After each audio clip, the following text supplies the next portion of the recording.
तीर्थ बनाम संस्कारों की पाठशाला अर्थात अक्षय तृतीया ऊर्ध्व लोक के अग्रभाग पर विराजमान 1008 श्री आदिनाथ भगवान के चरणान में मेरा मन से वचन से काय से नमोस्तु नमोस्तु नमोस्तु। हे धर्म सारथी, आप जम्मूद्वीप के भरत क्षेत्र की अयोध्या नगरी में अंतिम कुलकर्ण नाभिराय व मरु देवी के लाल कहलाए।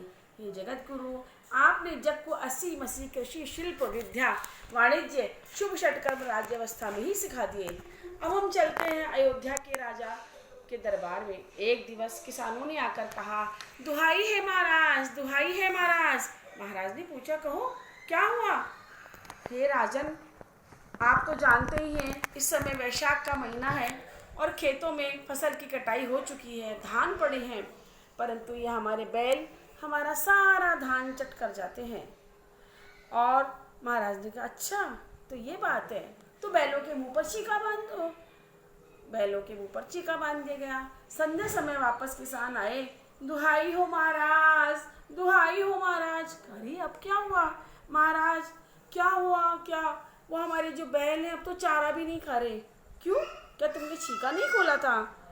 महाराज, आपने तो बताया ही नहीं कि हमें छीका खोलना भी है। ओहो! महाराज वृषभसेन तुरंत प्रतिक्रमण में बैठ गए, पर कर्म वर्गणाएं बंधनी थी सो बंध गई। राजा वृषभदेव का जन्म दिवस मनाया जा रहा है। बात उस समय की है जब वृषभदेव ने नीलांजना के देह विलय से वैराग्य उत्पन्न हो गया। समस्त राजपाट छोड़कर जैनेश्वरी दीक्षा ले ली तो उनके साथ में 4000 अन्य राजा भी जंगल की ओर निकल पड़े। जगत गुरु तो 4 ज्ञान के धारी थे। वे 6 महीने तक की प्रतिज्ञा लेकर योग में बैठ गए और वे 4000 दैवलिंगी मुनि स्वच्छंद हो गए। मोक्षाभिलाषी मुनियों को यह शरीर न तो कृष करना चाहिए, न ही इसे पुष्ट करना चाहिए। निर्दोष आहार विधि का सबको ज्ञान हो, ऐसा निश्चय करके वे तपस्वी सम्राट पृथ्वी तल पर विहार करने के लगे। परंतु यह क्या, 1 नहीं, 2 नहीं, 3 नहीं, 6 मास बीत गए और आहार विधि नहीं मिली। कोई सोना देवे, कोई चांदी देवे, कोई गांव देवे, कोई अपनी कन्या देवे, परंतु हमारे महाराज आहार नहीं लेवे। इसमें भी कोई आश्चर्य की बात नहीं थी। इससे पहले किसी ने नग दिगंबर साधु को देखा भी तो नहीं था। राज्यकाल में आहार विधि सिखलाने का विकल्प नहीं आया और अब भावी तीर्थंकर मुनि का मौन था, तब वे क्या करते? लेकिन गजब है, जब कार्य होने का समय आता है तब 5 समवाय मिल जाते हैं। तब 7 माह 9 दिन बाद कुरु देश के हस्तिनापुर पहुँचे। मुनिराज नगरी में पधारे, ऐसा जानकर राजा सोमप्रभ और राजा श्रेयांस उनके रूप को निहारने लगे। जाति स्मरण से बुद्धि जागृत हुई।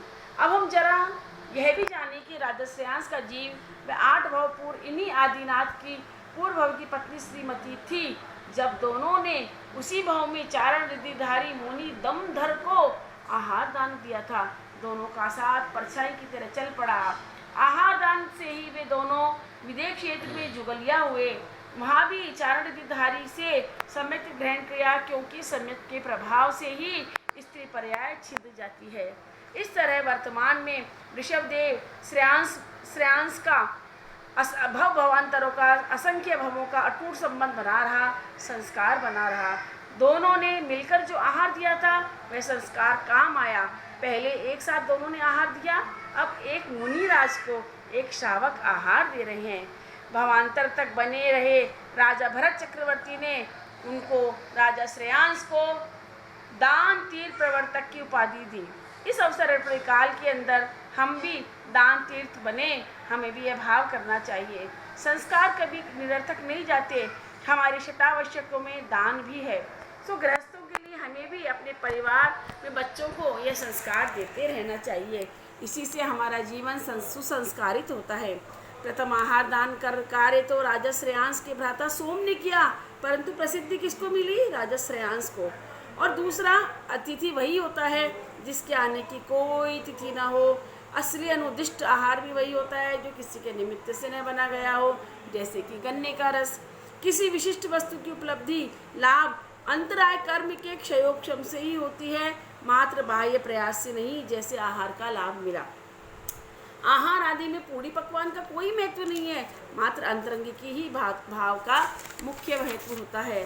सत्पात्र दान में राजा श्रेयांस व मुनि वृषभदेव भी अंतर्निहित हैं, क्योंकि आदिनाथ भगवान ने स्वयं को आवश्यकता न होने पर भी मोक्ष मार्ग स्वरूप में मुनियों की चर्या निरंतर चलती रहे ऐसा भाव जागा था, और इसीलिए वह आहार चर्या के लिए उठे थे। फिर सुपात्र दान के फल में वज्रजंग व श्रीमती के संस्कारवश उन्होंने भी आगे चलकर मोक्ष लक्ष्मी को वरण किया, और तथा भरत क्षेत्र में जब तीर्थंकर बने तो आदिनाथ तो बने तीर्थंकर और राजा श्रेयांस बने उनके गणधर। इस प्रकार अक्षय तृतीय की यह कथा स्वर्ग व मोक्षदायिनी है। आगम में प्रमाण में सत्य तथा सत्य तथ्य को दर्शाती है। दान व धर्म में यह जीवन की गौरव गाथा प्रतीक या त्योहार दान की शुभ प्रेरणा देता है। अहो दानम, अहो दानम, अहो दानम। आप सबको अक्षय सुख शांति मिले, अक्षय स्वास्थ्य शिक्षा मिले, अक्षय सम्मान मिले, सौंदर्य मिले, अक्षय सद्बुद्धि मिले, अक्षय शक्ति मिले, अक्षय संपत्ति मिले, अक्षय सुयश मिले, अक्षय स्नेह के साथ, अक्षय आनंद की मंगल भावना के साथ साथ आप सभी को मेरा सादर जय जिनेंद्र, अक्षय जय जिनेंद्र।